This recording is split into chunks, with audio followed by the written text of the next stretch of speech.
This is Celebrando La Afrolatinidad, where students are the star of the show. I just gave them the idea, just gave them some information, and they just went with it.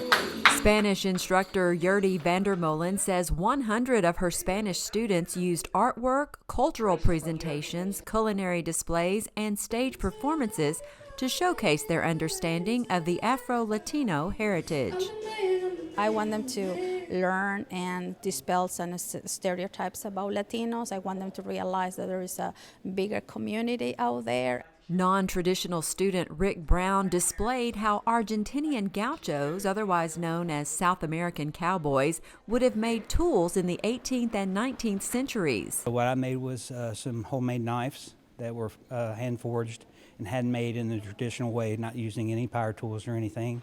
Brown says he was surprised by how much he enjoyed the project since he initially tried to get out of taking a foreign language. I'm older, and I thought it would be very hard for me to learn, but Professor Vandermolen has made it very fun to learn.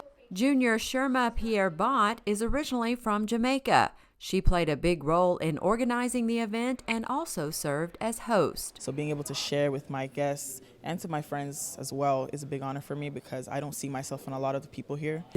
It was an evening full of Afro-Latinidad history most of the students didn't even know about. I've learned about plenty other Afro-Latinos other than Cardi B and Celia Cruz.